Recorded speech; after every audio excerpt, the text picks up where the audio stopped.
History was made in the just concluded the state governorship election with a political party having a female governorship candidate.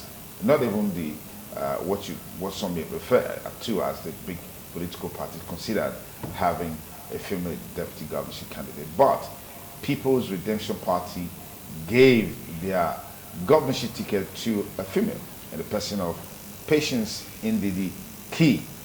Patience has a very, very interesting profile of impact, profile of community service, profile of academic excellence, and she's been in the United States as a social worker, as someone who has impacted lives in such a way and manner that she's received several prizes. On top of them is the one given to her by the Biden administration in the United States of America.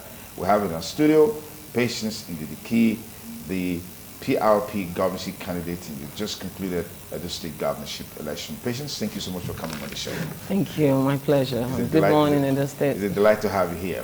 Thank you. So Thank you. let's look at your journey in this election. What would you say for you on the personal scale were the lessons learned, and what were the shortcomings on a general scale as far as the election is concerned?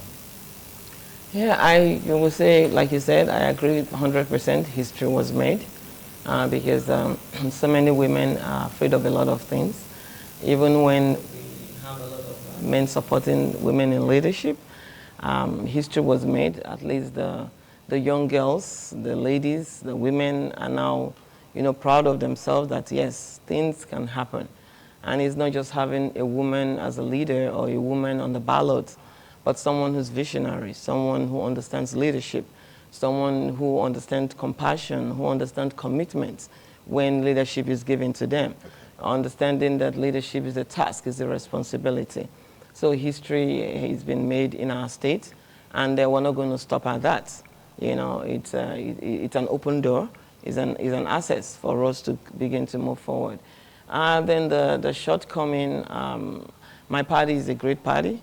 One thing is to look back to what Aminu Kano has been able to put in place as in structure, the likes of him, Chinua Achebe, Baleribe Musa, and the rest of them.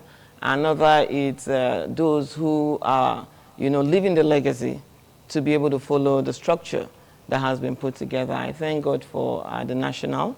I know, and also for the state. I know many a times people think, oh, because of poverty, because of hunger, we need to just, follow the norm. But as we continue to follow the norm, we continue to deepen ourselves into poverty. We deepen ourselves into that same hunger. For example, now we've been talking about democracy since 1999. Yeah. What is democratic about the things we do? Nothing. We're not close to democracy because leadership in Nigeria is not about the people. It's not about human beings. It's about self. It's about greed. It's about some, less than 0.1% of the population, just, clinching on the great resources that God has given to our different communities, EDO state being one of them. So it's a really sad story. For my party, of course, things played out. People are ready to work. There are still some who, the majority who believes that, oh, we are here because of, and when you belittle yourself, nothing comes to you. Okay. It's very tough to be in a space where some people just feel, my party is not even known. Make your party known then. And I told my party several times, I said, if I have only 5 people who are ready to move mountains, that means we can do it. And thank God we have more than 5, we have more than 100, we have a good number. Okay. But if you have such a number who are self-intimidate, intimidate themselves, because I don't believe nobody can intimidate me. We have such power that we can move things, but you were very optimistic of winning this election. Of course, because you didn't win. But because I know we could win. If you begin to talk about not winning, this election is about riggest. Yes, he's the person who was able to... Who rigged? Who was the rigger? Who was the riggest? Well, I would say Labour Party rigged, PDP was the rigger, and the LPC was the riggest. Yes, they selected themselves into position. You know, these things are glaring, and it's very sad. You know, because if you believe you have a structure, you believe you've done your homework, then let's allow a level playing field. You know, it will surprise you that when NUJ, you know, conducted the poll to nominate 4 or 5 candidates to come to be a part of the debate, it will surprise you that, you know, PRP, you know, was one of the 4 that was selected. It's more surprised that PRP topped the list. Yes, PRP topped that nomination on a level playing field, because there's no way PDP, or in short, I even heard that even the people who conducted it don't have access to the back end.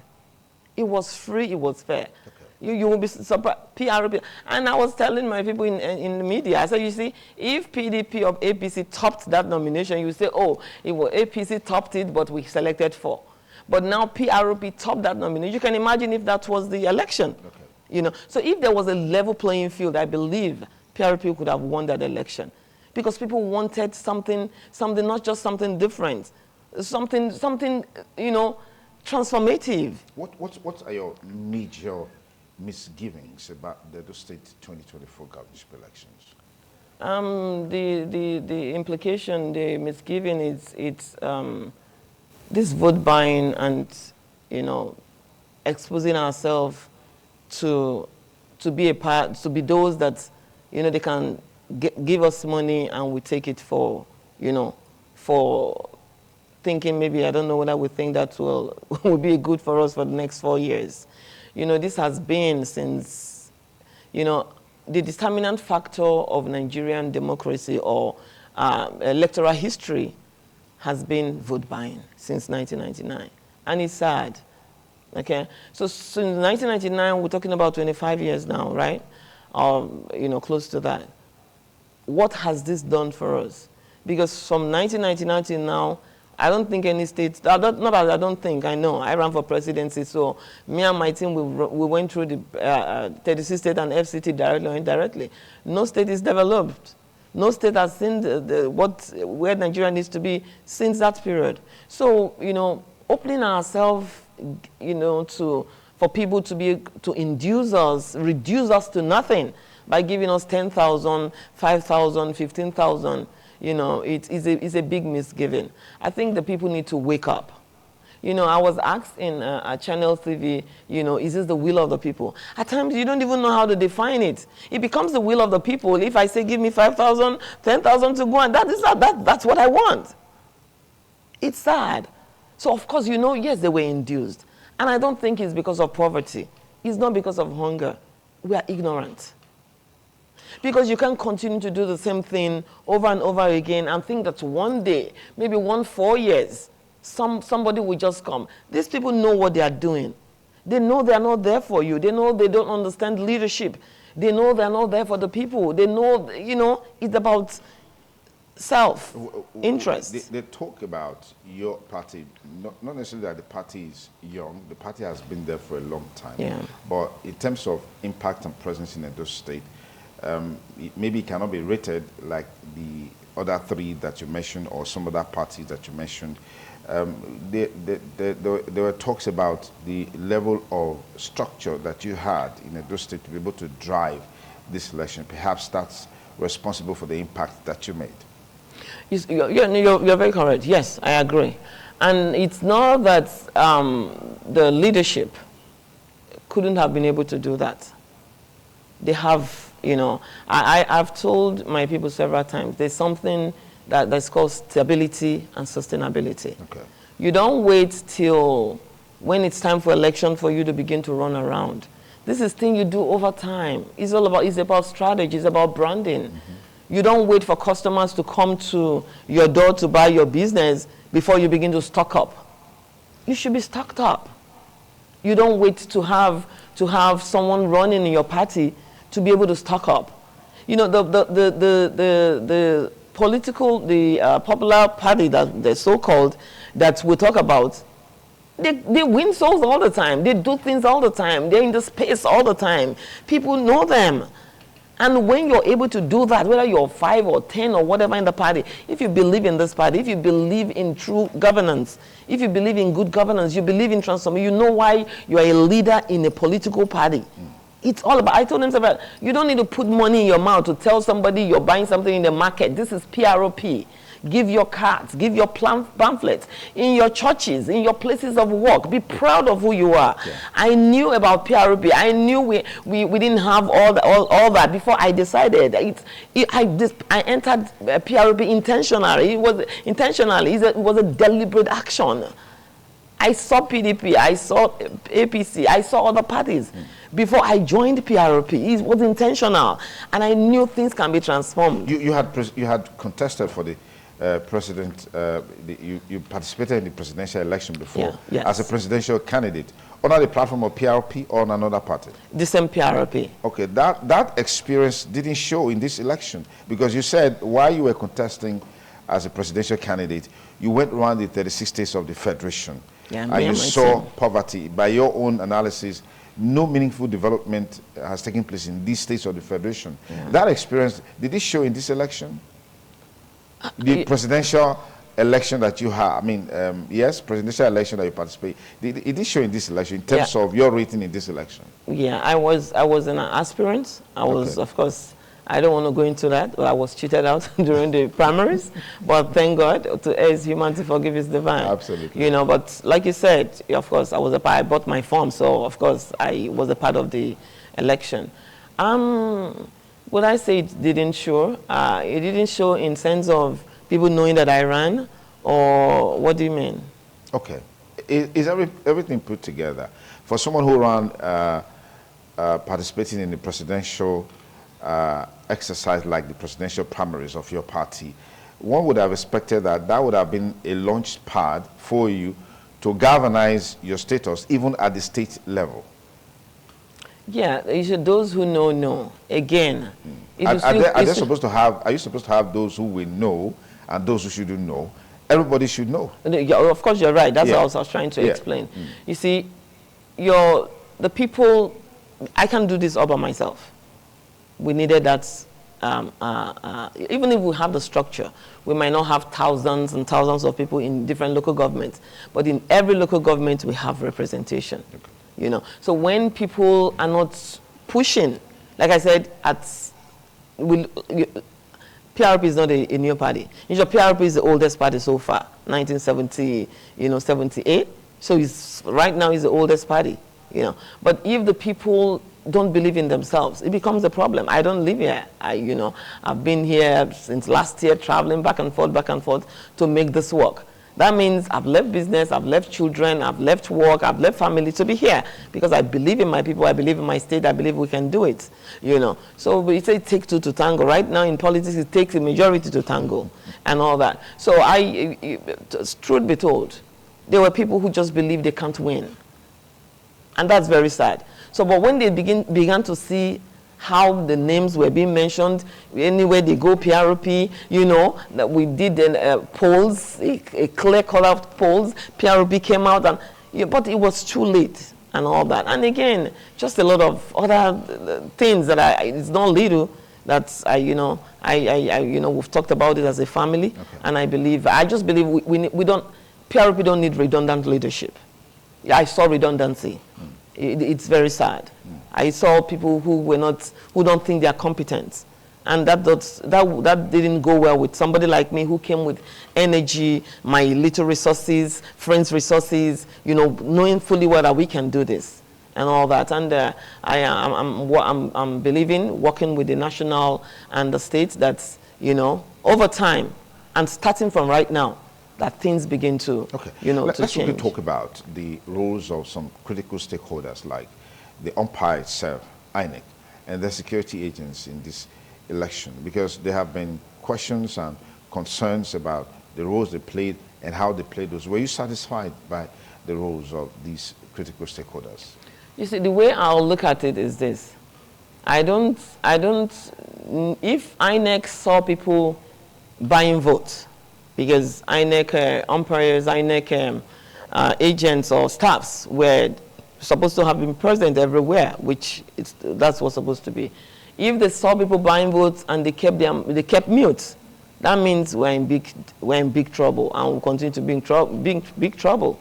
So but all we know, like the place I voted, my own polling unit in Ekeken, I didn't see anybody exchanging money. Maybe they did before I came. Maybe they didn't want to do it because this is a candidate and all that. But in other areas, in Igwebe and all that, I got calls. I saw people telling me, oh, they were just sharing money on I said, why didn't you take pictures? Why didn't you do videos? And I also learned that they refused a lot of people from even my polling units, because when one of my people were trying to do video while ITV were interviewing me at the place, until we told them, oh, this person, they didn't want anybody to come on with, what are we hiding? This thing is supposed to be transparent, then let people do what they need to do and all that. So if INEC, saw people buying votes and kept mute, then it's a shame. It's a very big shame. Because what INEC should understand is that we are doing this for the states. We are doing this for the people. We are doing this for the nation. And if we have, like the name say, independent, they are not supposed to be dependent on any president or governor. Or, their job is supposed to be for the people, for the soul of the state, for the soul of the people, for the transformation of our nation. And if they are part and parcel of this, then it's a very big shame. There's one thing, people think having a lot of money makes them successful. I don't see any successful person in Nigeria, not even the president of Nigeria. You know why I said that? No. Because you cannot have success in the midst of abject poverty. You cannot say the president is successful. You cannot even say that Dangote is successful in the midst of abject poverty. He's friends with Bill Gates. You see how America is. We should be looking at this. How much money can you have as a man, as a woman, and you call yourself the richest man in Africa, the richest woman in Nigeria, the richest this? No, there's no rich person in Nigeria, because there's a way you define success where a lot of people are happy. Nigeria is, they call us poor. It is sad. It means all of them are not successful. You cannot be successful in the midst of abject poverty. So it's really sad. For the security, I think they did a great job, because there's no time as an individual, as a candidate, that I needed security, that I was not, given access to that. Even if most times we have, we need it tomorrow, we need it. They did their job. I think they did. Did you win your polling unit? Oh, that's a very good question. It is that, no, I didn't. I did not win my polling unit. You know what? It is so funny that on Thursday, leading to the week of that election, my dad had, on our way coming from the north, because we went to the north to do some canvassing before going to Igwebe to settle and say, okay, we have time for the election. And my dad said, oh, PDP and APC were in the community hall talking to them, just like we have come before the talk. And don't worry, after the after the talk, they say, well, we have heard you, and told them in presence of the people, our daughter is running. Did you people forget that we have someone running? They say, oh yes, well, of course we know our own person. It's just for you to know that that area already know that they have a daughter, that they have somebody who is credible. You know what, apart from even just being me, they've tested these people and they've failed them. People giving borehole, and borehole has not worked since they gave it. People just giving you transformer. There are places in my area, 2 years, there's no light. Why? Because they have no transformer. And all of a sudden on Thursday night, you're giving transformer. This is a sham. It's just crazy. And I have in my family PDP crazy people and APC crazy people. And like patients come and join, I said, I won't join foolishness and all that. So you will see, I won't be wrong to say that even my own brothers are trying to save votes for wolves and hyenas, decided to deal with their own sisters' votes. It's crazy. In the whole of Igwebe. It's sad. So you lost to PDP? Yeah, I did not. To who? To PDP or to APC? Oh, PDP. You lost to PDP? Yeah. Okay. Did you accept that? Did you accept the results, as it were? Of course, I know I didn't get 10 votes in the whole of Igwebe. I know it was just criminality. It's crazy. And the same people will now call me to give them money. I say, you're not serious, so you better go to that person you vote to give you money for treatment, money for food, because, you chose. Okay, so what does the future hold for you on this journey? I mean, looking at some of the lessons learned and the challenges that you were confronted with, what does the future hold for you? Yeah, our job is called out for us. We can't stop till we see Edo redeemed and transformed. Okay. You know, so we're going to start immediately to begin to put strategy together. And one is leadership. You know, a leadership that is not redundant, a leadership that is ready to work, a leadership that believes in themselves. Because that's who I am. I believe that whatever I put my hand to do, I prosper. Okay. You know. So a leadership that believes in themselves, a leadership that is not looking for, will I get water to drink, who will pay my transport to the venue, who will give me meat pie. Yeah. A leadership that is ready to stand the test of time. That is what we need. Okay. You know. Quickly. So our job is called out for us. I am coming back again. But, in our own little way, I won't want to divulge a lot of things here. Okay. We're not going to wait till election, to begin to do what we're about. Normally I do my little best as an individual to my people, as many as I can. I'm just one person. Yeah. And that is why I'm coming on board, so that we can put policies that can help everybody, not just my families or those who reach out to me and all that. Do you think that the outcome of the election has far-reaching implications for democratic practice? Of course. Share with me. Of course. This gives, the implication is that vote buying, rigging, gives access to people that are not supposed to be there, mediocres. It gives access to wolves and hyenas. It gives access, to those who does not understand leadership, Because if you do, you won't want to buy votes, you won't want to you won't want to do all that. It gives access to rogues to be our leaders. So there's no way we can enjoy good governance with such people. Okay. It doesn't happen. Okay. So that's the implication. And it deepens the people in poverty. It makes hunger, more broad. That's what it does. It makes, there won't be transformation. Yeah. There won't be development. The people suffers more. But our eyes is on this, and we give them 4 years. Our eyes on, and it's going to be bumper to bumper. We're going to be watching. At 64, what's your message to Nigerians? At 64, any man or woman who is 64 and cannot feed itself, cannot do a lot of things for itself, there's a big problem, whether spiritual or physical or mental. Everything is wrong with us. So we need to rise up to the test. We need to rise up. Because when we go outside the country, we make things happen. And again, when it comes to personal businesses, we thrive. And I want to make Nigerians understand that Nigeria is our business. For the Edo people, Edo is our business. As a collective, Nigeria is our business. So we need to treat Nigeria as that our business, because we don't want to fail in our businesses. We don't want to fail raising things that can help us to feed family and friends and neighbors and things like that. So if Nigeria is failing, it's because the people are failing. I hear so many times people say, Nigeria has failed us. Nigeria is not an inanimate object. Nigeria is not a goat, it's not a car, it's not a house. Nigeria is Duke, Nigeria is patience. Nigeria is the people. If there was no people, there wouldn't be Nigeria. Absolutely. So we need to treat Nigeria like us. Nigeria is failing because we are failing. We have refused to do the right thing by Nigeria, by the people. So Nigerians, we need to rise up to this test. And we are 64. We produce nothing. There's no manufacturing. A lot of things that we have, we take over to other countries, they produce for us. A lot of individualism, a lot of enmity, a lot of things that shouldn't be happening. Okay. In a rich country, a country with so much blessing, a country that is sought after, a country that, that the world celebrates, but we don't celebrate us. You see people, spraying dollar and using dollars and misbehaving with dollars in a Naira country. What are you saying?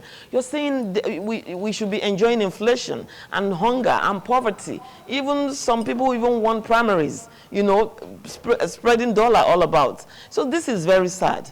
We need to rise up. We need to move up. Okay. Nigeria can work. Nigeria still remains the giant of Africa, despite all odds. The people need to rise up. If Nigeria has not failed anybody, the people itself has failed Nigeria. But we can make it work because I believe in this country. All right. I want to thank you for your time. I know you visit us again, so we can continue to have more of this conversation. Our guest has been patience in the key the PRP Edo State governorship candidate. I've been wondering, the key, where did it come from? I've been wondering. Yeah, key is due to marriage. Okay. Yeah, key is due to marriage. Okay, fantastic. Yeah. Thank you for coming on the show. We hope to have you here some other time. And congratulations for the impact that you made. I mean, raising the bar for women participation in politics, I mean, to this level is really quite commendable. Thank you again for coming on the show. My pleasure.